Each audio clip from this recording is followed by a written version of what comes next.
ഗുരുജി സുരജി നാട്യത്തിന് ഒരു പാഠ്യപദ്ധതി എന്ന വിഷയത്തിലേക്ക് എല്ലാ മാന്യ പ്രേക്ഷകർക്കും വിനീത നമസ്കാരം. ഇന്ന് നമുക്ക് പുതിയ ഒരു അതിഥിയുണ്ട്. പേര് ആദിത്യദേവ്. ഞാൻ പെൺകുട്ടികളെയാണ് കൂടുതൽ നൃത്തം അഭ്യസിപ്പിച്ചിട്ടുള്ളത്.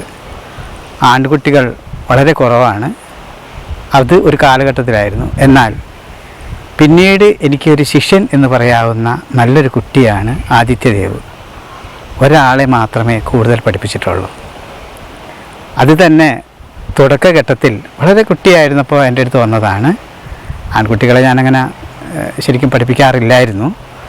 എന്നാൽ അങ്ങനെ ഒരു വിശേഷം പറഞ്ഞപ്പോൾ അവൻ്റെ അമ്മയ്ക്ക് ഭയങ്കര വിഷമായി. അവൻ ചെറിയ കുട്ടിയല്ലേ എന്ന് പറയും.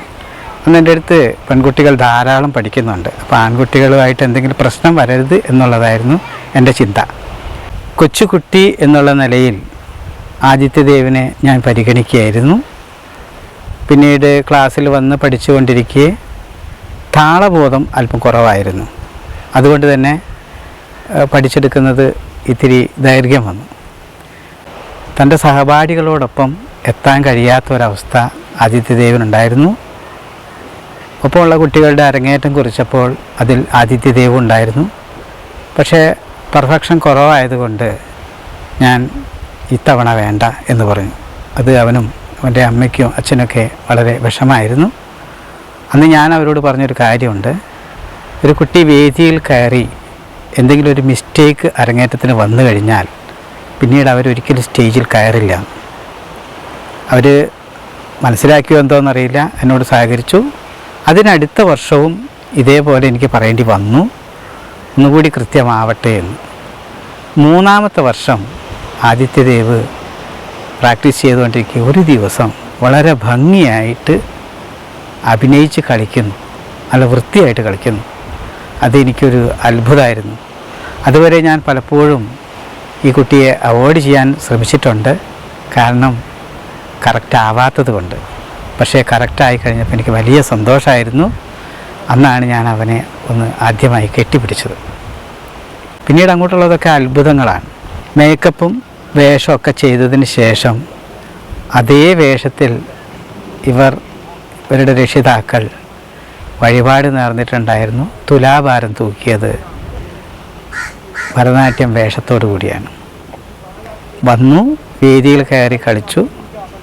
അന്ന് തൻ്റെ ഒപ്പമുള്ള കുട്ടികളെക്കാൾ മികച്ച രീതിയിൽ കളിച്ചത് ആദിത്യദേവ് ആയിരുന്നു എന്ന് മറ്റുള്ളവർ അഭിപ്രായം പറയുമ്പോഴാണ് എനിക്ക് അത്ഭുതം തോന്നി, വളരെ വലിയ സന്തോഷവും തോന്നി.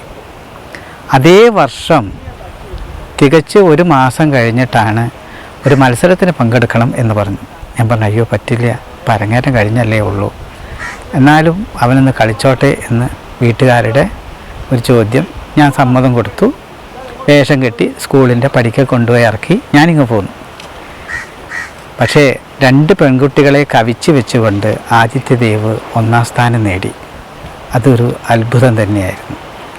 മാത്രമല്ല, പിന്നീട് അങ്ങോട്ട് മുകളിലേക്കുള്ള മത്സരത്തിനും പങ്കെടുക്കണമെന്ന് പറഞ്ഞ് വീണ്ടും ഒരു വർണ്ണ ഐറ്റം പഠിപ്പിക്കുകയും അത് സംസ്ഥാന തലത്തിൽ വരെ മത്സരിക്കുകയും ചെയ്തു.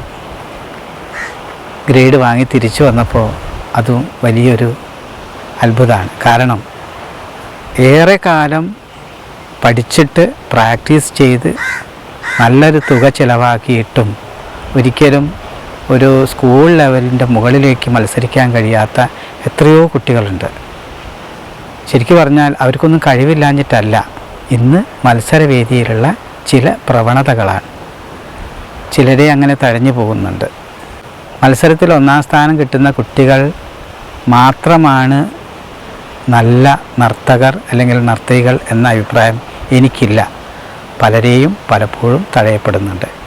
ഒരിക്കലും മത്സരത്തിൽ സമ്മാനം കിട്ടാത്ത കുട്ടികളെ നിങ്ങളാരും തന്നെ കഴിവില്ലാത്തവരാണ് എന്ന് വിലയിരുത്തുന്നത് ഒരു തെറ്റായ പ്രവണതയാണ്. ആദിത്യദേവ് CBSE സ്കൂളിൽ പഠിക്കുമ്പോഴാണ് മത്സരിച്ചതെങ്കിലും പിന്നീട് കേരള സിലബസിൽ വരികയും സബ് ജില്ലയിൽ മത്സരിക്കുകയും സമ്മാനം നേടുകയും ജില്ലാതലം വരെ എത്തി നിൽക്കുകയും ചെയ്തിട്ടുണ്ട്. അങ്ങനെ എടുത്തു പറയാവുന്ന നല്ല വിദ്യാർത്ഥിയാണ് ആദിത്യദേവ്. മാത്രമല്ല ഇന്നത്തെ കുട്ടികളുടെ ഇടയിൽ ആൺകുട്ടികൾക്ക് ഒരു നല്ല ക്യാരക്ടർ ഉണ്ടാവുക എന്നുള്ളതും എനിക്ക് ഈ ആദിത്യദേവിനെക്കുറിച്ച് എടുത്തു പറയാൻ കഴിയും. മറ്റൊന്ന്, ഞാൻ ആദ്യം അവോയ്ഡ് ചെയ്യുന്നതിന് പ്രധാന കാരണം ഈ സ്ത്രൈണഭാവം വരുമോ എന്നുള്ള ഒരു ഭയമായിരുന്നു. ഇപ്പോൾ മുതിർന്ന കുട്ടിയായി പാരാമെഡിക്കലിന് പഠിക്കുകയാണ്, മുന്നേറുകയാണ്. എല്ലാവർക്കും നമസ്കാരം. എൻ്റെ പേര് ആദിത്യദേവ്. എൻ്റെ സ്വദേശം നടുവത്തൂർ. ഞാൻ സുരേന്ദ്രൻ മാഷിൻ്റെ അടുത്ത് നൃത്തം അഭ്യസിക്കാൻ തുടങ്ങിയിട്ട് എൻ്റെ 7ാം വയസ്സിലാണ് ഞാൻ സുരേന്ദ്രൻ മാഷിൻ്റെ അടുത്ത് നൃത്തം അഭ്യസിക്കാൻ വേണ്ടി വരുന്നത്. അതിനപ്പുറം 2014 ഗുരുവായൂർ മേൽപ്പത്തൂർ ഓഡിറ്റോറിയത്തിൽ വെച്ച് എൻ്റെ അരങ്ങേറ്റം പൂർത്തിയായി. അതിനെ തുടർന്ന് അതേ വർഷം തന്നെ CBSE സ്റ്റേറ്റ് കലോത്സവത്തിൽ നല്ലൊരു വിജയം കൈവരിക്കാൻ എനിക്ക് സാധിച്ചു. പിന്നീട് അങ്ങോട്ടുള്ള കേരള ബസിൽ ജില്ലാ സബ് ജില്ലാ തലത്തിലും നല്ല വിജയം കൈവരിച്ചു. ഇപ്പോൾ ഞാൻ പാരാമെഡിക്കൽ കോഴ്സിൽ ഡിഗ്രി സെക്കൻഡ് ഇയർ ചെയ്തുകൊണ്ടിരിക്കുന്നു. ഇപ്പോൾ പ്രോഗ്രാം ചെയ്യാൻ കിട്ടിയ അവസരം ഒന്നും ഞാൻ ഒഴിവാക്കാറില്ല. കോളേജിലായാലും നാട്ടിലായാലും ഞാൻ പ്രോഗ്രാം പങ്കെടുക്കാറുണ്ട്. ഇപ്പോൾ ഞാൻ സേലം മഹേന്ദ്ര കോളേജിൽ paramedical second year degree course ചെയ്തുകൊണ്ടിരിക്കുകയാണ്. ഇപ്പോൾ പ്രോഗ്രാം ചെയ്യാൻ കിട്ടുന്ന ഒരവസരം ഞാൻ ഒഴിവാക്കാറില്ല. കോളേജിലായാലും നാട്ടിലായാലും പ്രോഗ്രാം ഞാൻ നല്ല രീതിക്ക് ചെയ്യാറുണ്ട്. ഈ ഗുരുജി സുരുജി എന്ന യൂട്യൂബ് ചാനലിൽ നൃത്തം ചെയ്യാൻ ഒരു അവസരം കിട്ടിയതിൽ ഞാൻ സുരേന്ദ്രൻ മാഷോട് വളരെ നന്ദി രേഖപ്പെടുത്തുന്നു. ആദിത്യദേവിൻ്റെ ഇനങ്ങളിലേക്ക് നമുക്ക് കിടക്കാം. കണ്ണം വരെ കാണണേ, രാഗമാലിക, ആദിതാളം. Thank you.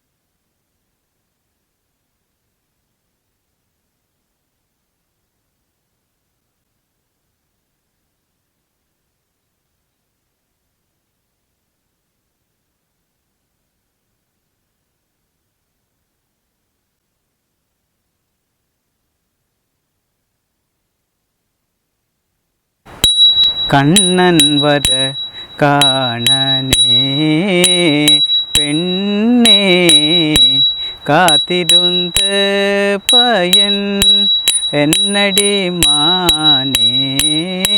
കണ്ണൻ വര കാണനേ പെണ്ണേ കാത്തിരുந்த പയൻ എന്നടി മാനേ. കണ്ണൻ വര കാണനേ പെണ്ണേ കാത്തിരുந்த പയൻ എന്നടി മാനേ. കണ്ണൻ വര കാണനേ. തത്രാം കിടതകത്തരിക്കടിച്ചം, തത്രാം കിടതകത്തരിക്കടിച്ചം, തത്രാം കിടതകത്തരിക്കടിച്ചം. ഇതോടുകൂടി ഇന്നത്തെ അധ്യായം ഇവിടെ അവസാനിക്കുന്നു. അടുത്ത ആഴ്ച വീണ്ടും കാണുന്നതുവരെ എല്ലാവർക്കും നമസ്കാരം.